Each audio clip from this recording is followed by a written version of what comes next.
HunterXHunter is the best shonen anime ever made, and that's a fact. But as well as holding that title, also in my opinion at least, has the best villainous group in all of shonen. So yes, they are better than Team Rocket, so if I hear anyone complain that James could solo Chrollo, I will flip.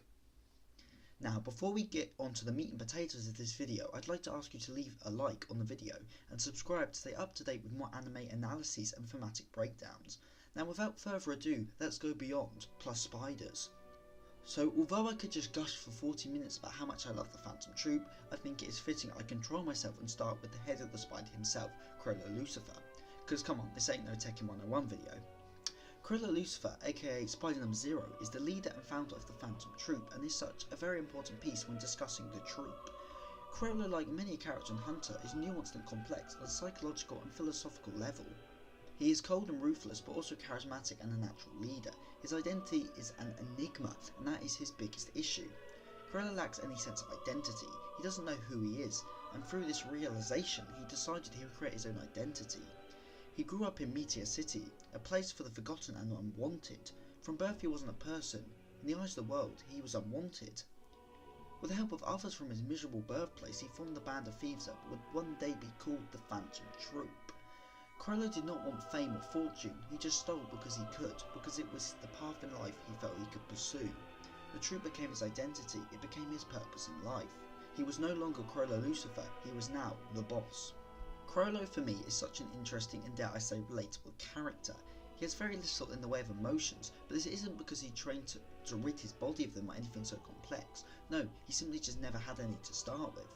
Logically he knows he should feel things, but emotionally he doesn't. This is best seen in one of the best moments of the entire York New arc. After Chrollo gets his fortune told, he cries, knowing Uvagan, part of his family, part of his own identity, is going to die. However, when the tears fall down his cheeks, his eyes are cold and dead. His body is crying, because that is what his mind knows it should do, but Chrollo feels no emotion. When talking to Neon, he is so charismatic.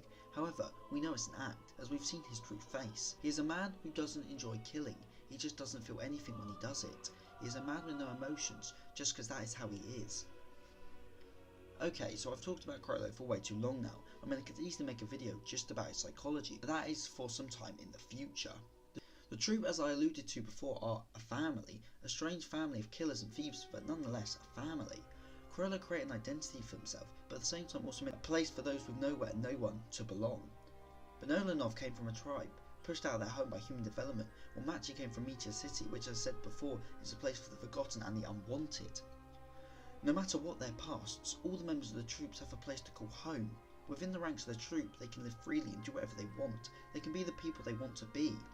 Although I see the narrative point, I've never cared for villains killing off their underlings just for failing. I find it to be unnecessary, and although it makes you dislike the villains, it doesn't help you to understand them at any deeper level. This is why I love the relationship between Ultron and Shigaraki in My Hero Academia, but I digress. The Phantom Troupe have a very strange relationship to one another. They do care for each other, shown by how Finks makes an effort to help get Kalata out of the range of facing an attack, by how Nobunga wants nothing more than to hunt down Kurapika for the death of Uvagan. They care for each other, but the amount depends on the individual. However, the thing I find most puzzling is how killing a member gives you the right to join in their place. Hisoka did this with the unknown previous fourth member, as bloody Omikage is not canon. Now, if Chrollo cares for his legs, like family, then why does he allow this? Well, I don't really know, though my best guess is that it is because he values the strong, and maybe sees the killer becoming his new leg as his own identity strengthening, but that is just a loose guess on my part. The rules of the troupe, like the coin flipping and putting the boss's life second to the safety of the spider, are again very nuanced, and show that the group is a lot more than just some common band of thieves. The troupe steal and kill because they can. Chrollo does it because it is what he has chosen to be his purpose in life, and the others do it because they are allowed to do so. Within the troupe they can be who they want. Being cold-blooded isn't treated as a bad thing. Everyone can be anything they want. On paper it sounds like a brilliant thing.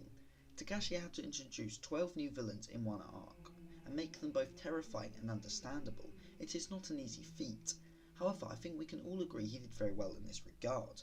Each member of the troupe has a distinct personality. They don't all feel like one group of bad guys, but each has different characters separate from the troupe. This is best seen by how they argue about how to deal with the kidnapping of the boss. Finks and Phaeton want to follow the code and leave the boss to die, while Machi and Paku want to save the boss, as at the end of the day they care for him. I enjoy every member of the troupe very much, as they are all interesting in some regard. Uvergen, for example, is a character I wouldn't usually care for, the loud obnoxious type that is just brute strength. However, I love his character as he is not just a brute, he is stronger when fighting to protect someone and deeply cares for the troupe. Karapika offers him a few more moments to live in exchange for information on the troupe. He happily dies because he cares for the troupe. As well, Paku gives up her life at the end of the arc to inform her friends of the truth of the boss's condition, a true selfless move. Even the characters who are not as caring like Phaeton are still badass, and let's face it, pretty edge. My favourite member of the troupe is Bananov, and I know he doesn't do much at all in the series, but I just love his aesthetics, powers and personality. He's a prideful man and fights for the honour of his tribe, something I find very appealing in a character. The fact that I can have such an emotional connection to a character who frankly does nothing in the series just shows what high calibre the Phantom Troupe are as characters and villains. I could easily sit here and rattle on about each and every member of the troupe, but that is not the point of this video. The majesty of the troupe is that even though they are the main antagonists for only one arc, lasting only 21 episodes, they still feel like living, breathing people.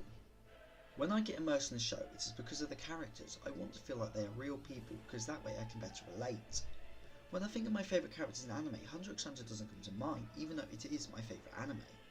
But that's because the characters in the show aren't designed to be likeable heroes or quirky villains. They are written as real people with real problems and flaws. Rather than me enjoying them as characters, I enjoy them as real people. Crollo is one character that scares me, much more than any all-powerful god or high power level alien. It is because he has no motive, he has no intent. If there's one thing that makes a villain scary to me, it is that cold lifestyle of no intent. Crollo kills because he has to, he feels no remorse, no joy from doing it. He just does it. It's what makes him so frighteningly real, and is why he is such an amazing character. And since the troupe are his identity, this feeling extends to them as well. When the troupe cornered Gon and Killua, I honestly felt scared for them. They were outmatched, and were against people who would kill them for the slightest thing. I was scared for them. However, when Karapika fought Uvergen head on, I felt they weren't all powerful. They had weakness. And at that moment, when I saw the grief they felt, I realised these weren't just some average group of villains. No, they were the best villainous group in anime. If you want to stay up to date with more content from me, then subscribe, leave a like. If you want to discuss this, put it down in the comments. I'm always willing to chat in the comment section because, face it, I don't really have anything else to do. Please subscribe because I'm really trying to grow this channel. This outro is very long, so I'm Seth the Sin, the Deadly Sin of Geek, and I'm signing out.